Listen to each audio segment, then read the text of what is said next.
महाराज जी, आपकी आध्यात्मिक जीवन यात्रा में जो स्थान पूज्य पाद श्री उड़िया बाबा जी का रहा है, दास के हृदय में आपके चरण कमलों की उपस्थिति की वैसी ही दशा है। महाराज श्री दास के ऊपर आशीर्वाद से अभिसिंचित दृष्टि से शक्तिपात करने की महती कृपा करें, जिससे आपके इस दास का कुछ भजन बनने लगे। महाराज जी, नाम जप में उपांशु के बाद मानसिक और पश्यंती में नाम जप के चलते ही की स्थिति क्या होती है महाराज जी? मतलब नाम में उपांशु के बाद जब मानसिक और पश्यंती में नाम जप चलने की स्थिति जानना चाह रहे हैं महाराज जी। फिर चलाना नहीं होता, करता नहीं रहता, वो केवल देखता रहता है और स्वाद लेता रहता है। जब वाचिक के बाद उपांश, उपांश के बाद मानसिक, और मानसिक जब परिपक्व अवस्था हो जाती है तो केवल सुनता रहता है, देखता रहता है। सामने रूप होता है, अंदर मंत्र ध्वनि होती है, हृदय आनंद से लबालब भरा होता है। सुने न काहू की कही, काहे न अपनी बात, नारायण वा रूप में मगन रहे दिन रात। ना काहू सो बोलिबो, ना कोई व्यवहार, अपनी कुंवर किशोरी को जियत निहार निहार। बस उस अंतर व्यथा को कैसे बताए? जिस समय अव्यावृत भजन प्रारंभ होगा, अखंड चिंतन प्रारंभ होगा, समय सब सूना सूना सा हो जाता है।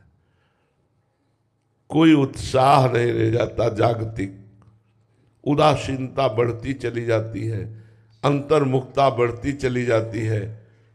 खान पान विषयक संबंधी, शरीर संबंधी, रिश्ते नाते संबंधी जितना भी राग हो सब भस्म हो जाता है। बस जीवन केवल प्रभु चलाते हैं उसका, जिसका अव्यावृत भजन चल रहा है, अखंड भजन चल रहा है, केवल प्रभु जीवन चलाते, प्रभु भोजन पवाते हैं, प्रभु से क्रिया कराते हैं, प्रभु से बुलवाते हैं, प्रभु उसको हंसाते हैं, प्रभु उससे चेष्टा कराते हैं। वो स्वयं में तो खो गया, स्वयं में खो जाता है। ऐसी मानसिक भजन की स्थिति जब वही मंत्र जब रूप धारण करता है, ऐसा सौंदर्य है प्रभु का, ऐसा सौंदर्य है प्रियाजू का कि मोक्ष सुख भी तुच्छीकृत लगता है। उस सुख में उपासक जो निमग्न हो जाता है, ये काम क्रोध लोभ मोह मद मत्सर नाना प्रकार की भोग वासनाएं, ये तो बहुत पहले ही नष्ट हो जाती हैं। मानसिक बिना विक्षेप रहित निरंतर चलने के पहले ही ये नष्ट हो जाती हैं। जब मानसिक चलने लगता है तो भगवदाकार वृत्ति होती है।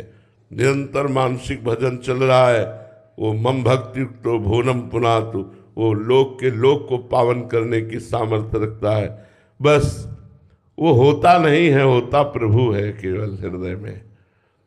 मैं खो जाता है तभी निरंतर चलता है। जब तक मैं होता है तो कोई संकल्प विकल्प बना रहता है, संकल्प विकल्प रहता है तो विक्षेप पड़ता है।